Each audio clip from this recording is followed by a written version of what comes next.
ખાસ કરીને જે stock of the day eternal બનતો દેખાઈ રહ્યો છે તેના પર નજર કરી લે તો પરિણામ બાદ મેનેજમેન્ટની સારી કમેન્ટ્રીથી ઇટરનલમાં આજે શાનદાર ખરીદારી જોવા મળતી દેખાઈ રહી છે. સાથે પોઝિટિવ બ્રોકરેજ રિપોર્ટ પણ જાહેર થયા છે અને શેરમાં મોટી બ્લોક ડીલ પણ આપણને થતી દેખાઈ રહી છે. શું વધુ વિગતો છે જાણીએ સહયોગી યતિન મોટા પાસેથી. યતિનજી, ગુડ આફ્ટરનૂન. અને જણાવો, તેજી પાછળ ઇટરનલમાં આટલી તેજી જોઈ રહ્યા છે, શું કારણો છે?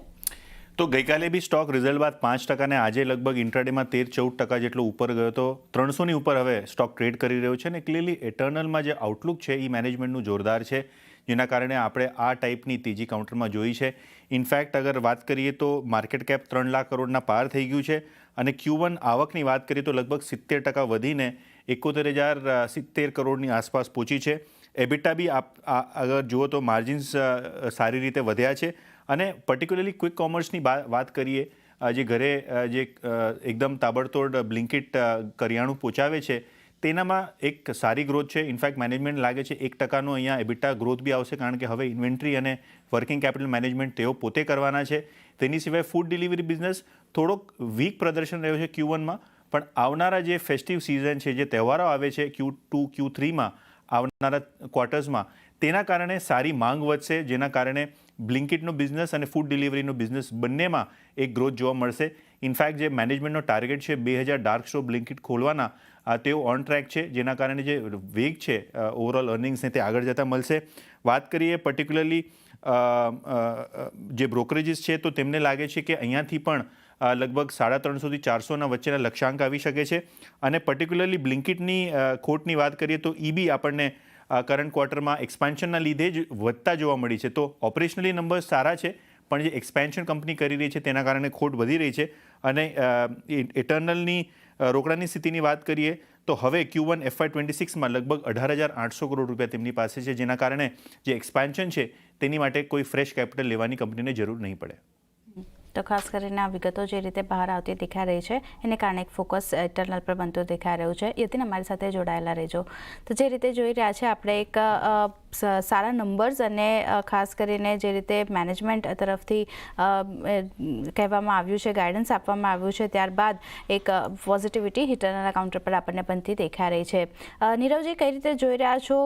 ગઈકાલે આપણે જોયું હતું ઝોમેટોના નંબર્સ આવ્યા બાદ સ્ટોકમાં એક પોઝિટિવ કામકાજ જોયું હતું, અને ખાસ કરીને માર્કેટ શેર જે રીતે વધી રહ્યો છે એને કારણે અહીંયા પોઝિટિવ બ્રોકરેજ પણ બનતા દેખાઈ રહ્યા છે. માર્કેટ કેપ જો 3 લાખ કરોડને પાર પહોંચતો દેખાયો છે, નવા શિખરે સ્ટોક પહોંચ્યો છે. અને જે રીતે જતિનજીએ પણ જણાવ્યું કે એક્સપાન્શનના લીધે થોડી ઘણી અસર જોવા મળતી દેખાઈ રહી છે, પણ અત્યારે જે રીતે કંપની પાસે મૂડી છે તો કોઈ એક્સપાન્શન માટે કોઈ નવી મૂડી તેમણે લેવી નહીં પડે. કઈ રીતે જોઈ રહ્યા છો ઇટરનલના કાઉન્ટરને? એક પોઝિટિવ આઉટલુક અહીંયા આગળ બનતું દેખાઈ રહ્યું છે અહીંયાથી. એબ્સોલ્યુટલી. સી, ઇટરનલની વાત કરીએ તો in fact last month around 23rd of June અમે લોકોએ આ કંપનીના શેર્સ ઘણા બધા ક્લાયન્ટને અપાવ્યા હતા. એનું બ્રોડ કારણ એ જ હતું કે we were expecting good set of numbers in Q1. Though અગર આપણે એકચ્યુઅલ નંબર્સની વાત કરીએ તો they were broadly in line with the expectation, but જે કોમેન્ટ્રી હતી that was very very encouraging. એટલે જેમ યતિનભાઈએ પણ કીધું, ઘણું બધું મેનેજમેન્ટે કહ્યું છે કે આગળ જે એમનો એક પાથ છે ગ્રોથ તરફ, that is very encouraging. So from that perspective આજે આપણે એક સુપર રનઅપ જોયું સ્ટોક પ્રાઇસમાં. ઇનફેક્ટ આજે અમે લોકોએ ઘણા બધા ક્લાયન્ટોને પણ સલાહ આપી છે કે થોડું ઘણું પ્રોફિટ અહીંયા ડેફિનેટલી બુક કરવું જોઈએ, because as per the valuations and as per the numbers, 320 અમે એક અપસાઇડ જોઈ રહ્યા હતા post the Q1 update. So honestly અહીંયાથી અમને લાગે છે કે થોડું અપસાઇડ થોડા સમય માટે કેપ્ટ રહી શકે છે.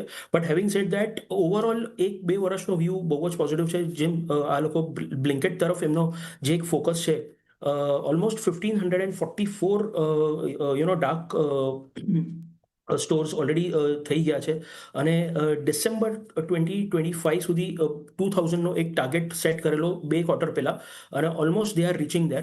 And in fact they have revise the target to 3000 stores eventually over next 1.5 years.